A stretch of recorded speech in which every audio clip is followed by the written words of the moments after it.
We'll now recognize the gentleman from South Carolina, Mr. Gowdy, for 5 minutes. Thank you, Mr. Chairman. Administrator Leonhardt, if an agent stateside were soliciting a prostitute that was provided by a drug conspiracy he was investigating, what punishment would you recommend? I can't recommend a punishment. I would just hope that would be thoroughly investigated. And so you're telling me nobody cares what the administrator of the DEA thinks should happen to an agent? You're powerless to express your opinion. You have no First Amendment right when it comes to who works for your agency. I have expressed my opinion in What a was number your of opinion? ways. What did you express? What did you think the proper sanction was? Last year, I sent email and I sent a memo to every employee in DEA and put them on notice that this kind of conduct was not acceptable. My question must have been ambiguous because I wasn't talking about future conduct. I was talking about past conduct. What punishment did you recommend for conduct that happened in the past? Under the civil service law, I cannot recommend a penalty. I can't intervene in the disciplinary process. I can't even make a recommendation. What to does the it take to deciding get, officials. what would it, hypothetically, what would it take to get fired as a DEA agent? Because the agents I used to work with were worried about using their car to go pick up dry cleaning. They were actually worried about using their OGV to pick up dry cleaning. They were worried about being disciplined. So apparently that world has changed. Do you know whether any of the prostitutes were underage? I don't know that. Would that impact whatever recommendation you might have in terms of a sanction? I don't recommend the sanction. I can't fire. I can't recommend a penalty. There's a guide that the deciding officials abide by, and they have a penalty guide that they look at. And the penalty guide for this kind of activity is anything from reprimand to removal. How about security clearance? Do you have any impact over that, whether or not an agent has a security clearance? No, there's adjudicative guidelines, and that has to be adjudicated by the security people. What power do you have? You have to work with agents over whom you can't discipline and have no control, and you have no control over the security clearance. What the hell do you get to do? What I can do is build on and improve mechanisms to make sure that the outcome is what we believe the outcome should be. And that is what happened in Cartagena.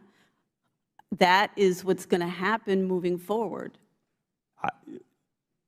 Inspector General Horowitz, I find that stunning. Let me ask you this. Did the agents know that the cartels were providing the prostitutes?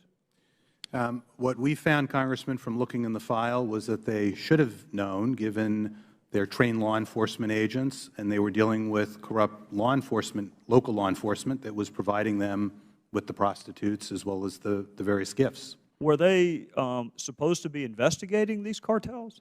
They were. So they are receiving prostitutes from cartels that they are supposed to be investigating. And she can't fire those agents. You agree with her? She can't fire them?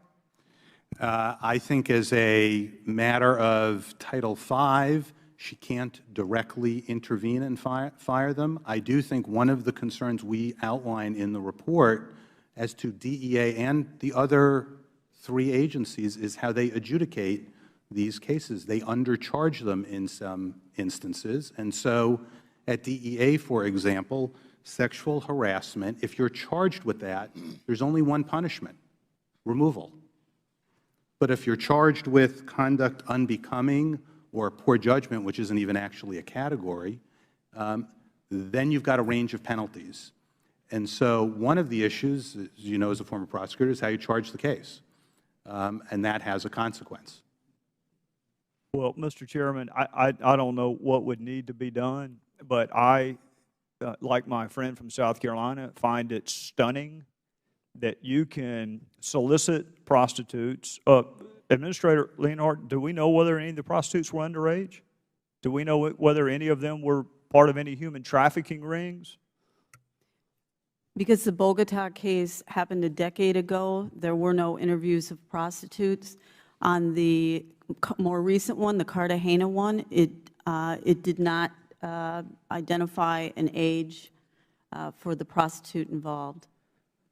Mr. Chairman, I would just find it impossible to explain to any reasonable-minded person how an agent cannot be disciplined for soliciting prostitutes from drug cartels that they were ostensibly investigating. I find that stunning. If the gentleman will yield, if somebody murdered somebody, could you fire him? If someone murdered someone, there would be criminal charges, and that's how they'd be fired. But if they were, could you take away their security clearance? The Office's security programs can review security clearances and take their clearances, just as they did with the 3 agents in the Cartagena incident. Gentleman from South Carolina. Gentleman, yield for just a second. I'm sorry, I heard you say that there's one thing you could actually fire somebody for, which is sexual harassment. So let me see if I get this correct, Mr. Horowitz, Mrs. Leonhardt. If I flirt with a coworker in the office and that constitutes sexual harassment, I can be fired, but I can take an underage hooker from a cartel I'm investigating, and you can't fire me. Is that what we're talking about here? Actually, Congressman, if you charge the offense, removal is a possibility. If you charge something less, conduct unbecoming or poor judgment, you don't charge what actually occurred, that's when the ability to discipline is limited. And that's the concern we found, as you know, in our report. Thank you. Thank the gentleman, both from South